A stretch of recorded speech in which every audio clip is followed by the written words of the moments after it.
জয় নিতাই, জয় গৌর, জয় জয় রাধা মদন গোপাল ভগবান।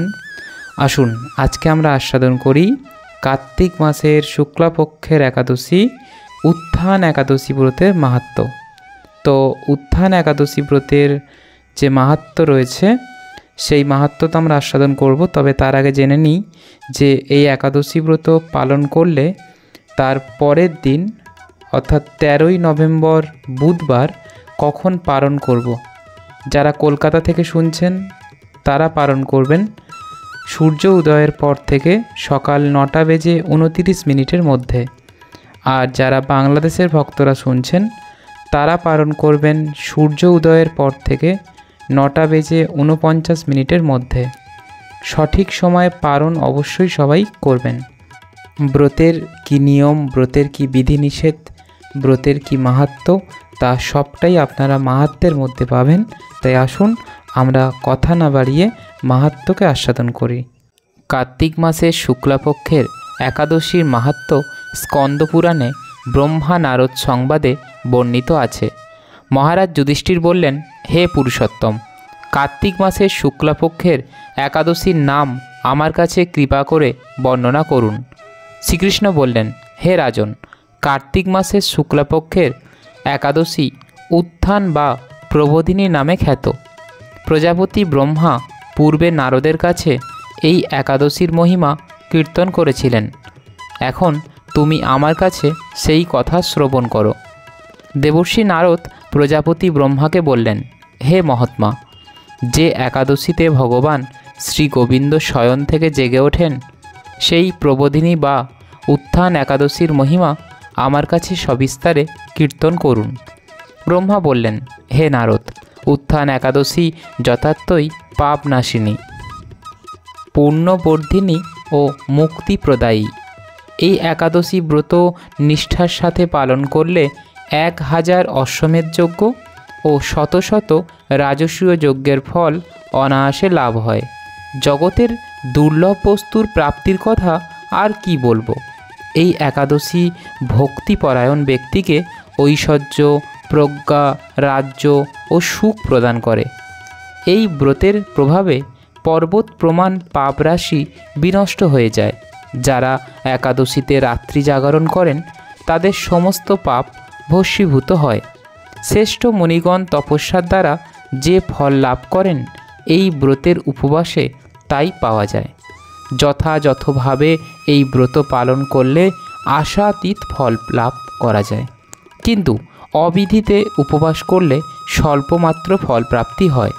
যারা এই একাদশীর ধ্যান করেন তাদের পূর্বপুরুষেরা স্বর্গে আনন্দে বাস করেন।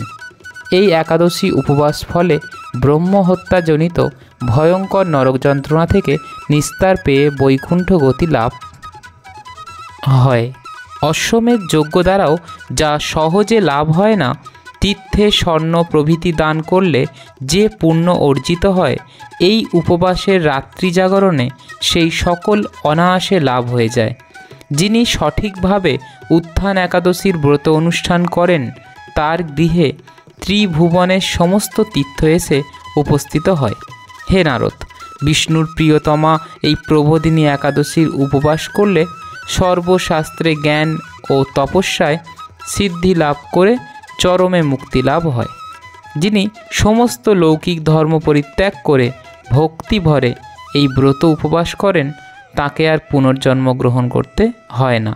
এমনকি মন ও বাক্য দ্বারা অর্জিত পাপ রাশিও শ্রী গোবিন্দের অর্চনে বিনষ্ট হয়ে যায়।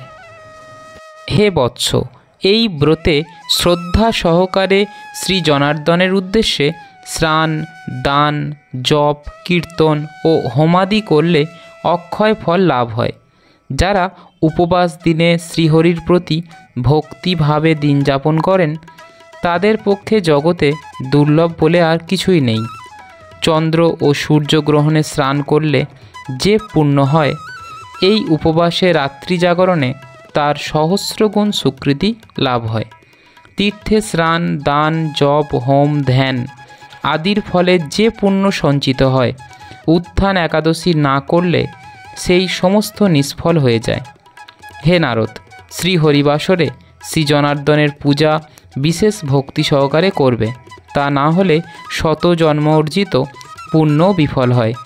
হে বৎস, যিনি কার্তিক মাসে সর্বদা ভাগবত শাস্ত্রাদি অধ্যয়ন করেন তিনি সর্বপাপ মুক্ত হয়ে সমস্ত যজ্ঞের ফল লাভ করেন।